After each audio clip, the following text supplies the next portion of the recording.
विद्यार्थ्यांची आंदोलन अशी नसतात. याला आंदोलन नाही म्हणत, याला प्री प्लॅन दंगा म्हणतात.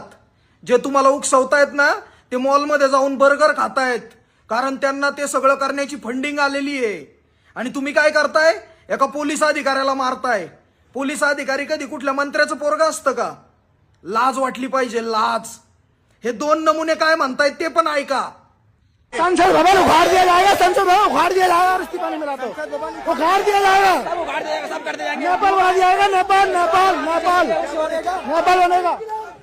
संसद भवन उखाडण्याच्या धमक्या देता, देशाला नेपाळ बनवायच्या धमक्या देता.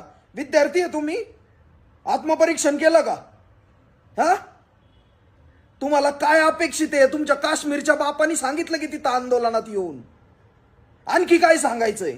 तुमच्यावरती विश्वास ठेवून जे विद्यार्थी खरंच नीट पेपर फुटीच्या विरोधात आंदोलनाला बसलेत ना, त्यांचं अवघड आहे. त्या बिचाऱ्यांचं अवघड आहे. ते खऱ्यासाठी बसलेत आणि तुम्ही विद्यार्थ्यांचं सोंग घेतलंय. सोंगाड्यांनो, सोंग घेतलंय. बघा पुढच्या व्हिडिओत तुमचं पितळ उघडं पडलंय. सवाल करें कि क्या 370 पाकिस्तान के कॉन्स्टिट्यूशन ने दिया था या हिंदुस्तान के कॉन्स्टिट्यूशन ने दिया था?